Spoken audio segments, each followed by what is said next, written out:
تاہم دانش مہدی پروگرام خمار شب، اور جیسا کہ آپ جانتے ہیں کہ پروگرام کے دوسرے لنک میں ہم گل مہر آباد، جو کہ ایک شکستہ شہر کی ظریف، رنگین اور شوریدہ داستان ہے، اور جس کے مصنف ہیں محترم جناب بریگیڈیئر عامر زاہد خان، قلمی نام ہے آپ کا ازخ۔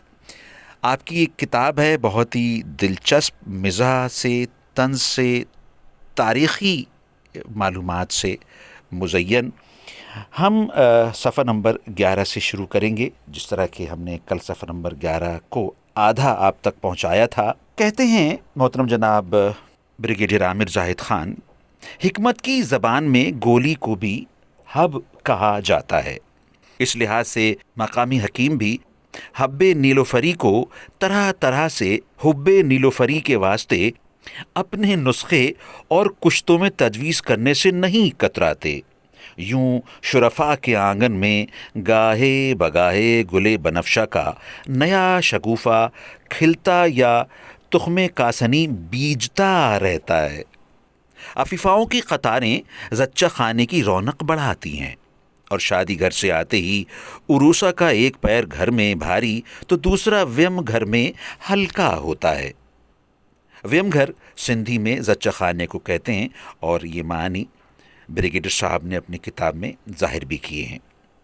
لکھتے ہیں کہ سبھی کی روزی روٹی لگی ہے، کچھ اصیل نجات خاندانوں میں تو سال بسال سالوں اور سالیوں اور ننے منے بہن بھائیوں کی متوازی افزائش بھی چل رہی ہے۔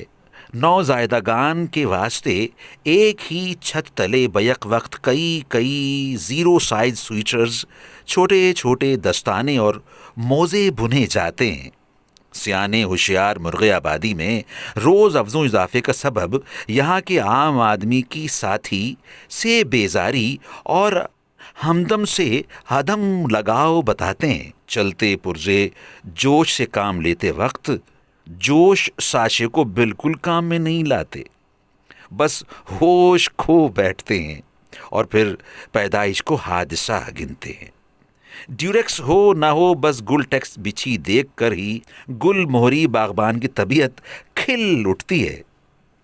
ہر سال اپنے آنگن میں نئی پھولوں کا شگوفہ کھلا دیتے ہیں۔ سال بسال نو مولود کی آمد ایک طرف تازہ چیتے جوانوں کی تباہ خاطری کے پیش نظر اوپری منازل پر گھروں کی تعمیرات بھی تیزی سے جاری ہیں۔ پہلے آئیے پہلے پائیے، لکھتے ہیں انڈر بریکٹ بریگیڈیئر صاحب کی جملہ پنجابی میں ہرگز نہ پڑھا جائے۔ کہتے ہیں کہ پہلے آئیے پہلے پائیے کی بنیاد پر کچھ گھروں میں بچوں کی تعداد 8 9 سے لے کر درجن تک جا پہنچتی ہے، بلکہ کہیں کہیں تو پیدائش کی بوندا باندی کا تناسب خط استوائی بوچھاڑ سے بھی تجاوز کر گیا ہے۔ یوں لگتا ہے یہاں کے واسی بچے دو ہی اچھے کی بجائے جتنے بچے اتنے اچھے پر یقین و عمل فرما ہیں۔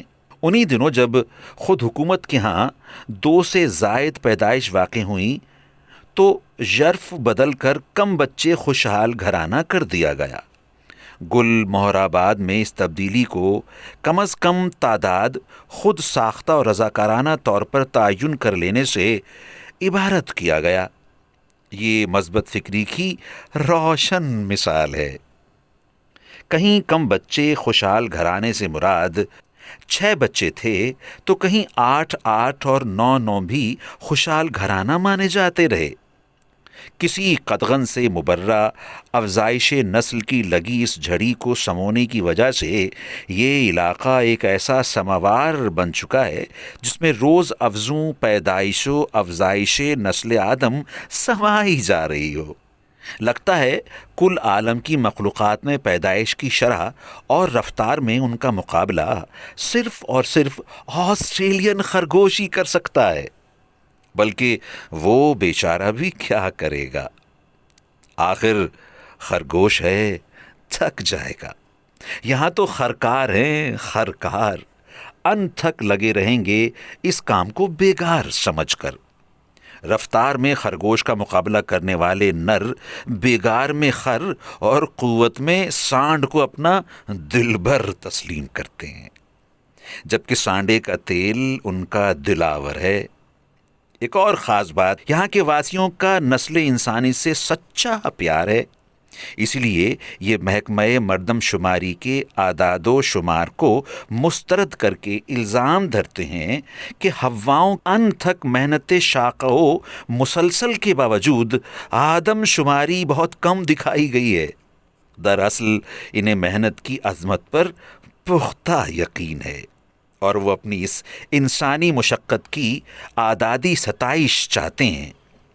ان مشترکہ عوامل کے باعث اب مختلف طبقات اور معاشی درجات کے لوگ ایک دوسرے کے زیر و دیوار و ہم سایہ و ماں جایا ہیں۔ اس خلط ملت سے ایک طرف تو طبقاتی تقسیم کم ہوئی ہے، دوسری طرف ایک بالکل نئی پود یہاں ابھر کر سامنے آئی، جنہوں نے تازہ سماجی جہت تشکیل دی۔ نئی پود کے اپنے نقوش مختلف تہذیبوں کا آمیزہ ہیں۔ کہیں تیکھے نین مشرقی حیا کی تصویر ہیں تو تراشیدہ نتنے تاتاری حملے کی تعزیر۔ کسی کی ناک فارس کا پھول ہے تو خوش رنگ عارض تیموری ترک آبا کا خمیر ہیں۔ فراخ پیشانی اور ہلکے ریشمی بال ایشیائے کوچک کا تحفہ ہیں۔ لمبا قد آریہ نسل کا تسلسل اور قامت کردار میں پستی شرق اوسط کا ثمر ہے، تو لباس کی تراش خراش یورپی انگریزی گوہر۔ یوں سمجھ لیجئے کہ یہاں ایک آمیزہ شراب معجزن ہے۔ اس آمیزش نے گل مہر آباد کی عادات، بودباش، معاشرت، ذہنیت اور فطرت یگانہ کو جنم دیا ہے، جو اپنی مثال آپ ہے، اور اسے سمجھنے کے لیے سماجیات کی ہلکی سی سوجھ بوجھ ہونی چاہیے۔ جی صاحب، اس طرح سے آج ہم نے مکمل کیا مضمون ہستی بستی، اور یاد رہے کہ یہ دلکش اور زبردست کتاب گل مہر آباد، جو کہ شکستہ شہر کی ظریف اور رنگین اور شوریدہ داستان ہے، جس کے مصنف ہیں محترم جناب بریگیڈیئر عامر زاہد خان، اور جن کا قلمی نام ہے ازخ۔ اس کتاب کو ضرور دیکھیے، ضرور پڑھیے، خرید کر پڑھیے، اس لیے کہ جب آپ خرید کر کتاب پڑھتے ہیں، مزاج میں ایک لفظوں سے اور حروف سے محبت پیدا ہوتی ہے، پڑھنے کا جی کرتا ہے۔ تو صاحب اسی طرح سے ہمارے ساتھ رہیے گا، اور ہر جمعرات، جمعہ اور ہفتہ شب 12 بجے سے تا دیر آپ کا دل بہلاتے رہیں گے پروگرام خمار شب میں، اور اپنے پروگرام کے دوسرے لنک میں محترم جناب بریگیڈیئر عامر زاہد خان کی اس کتاب کی لائنز آپ کے لیے پیش کرتے رہیں گے۔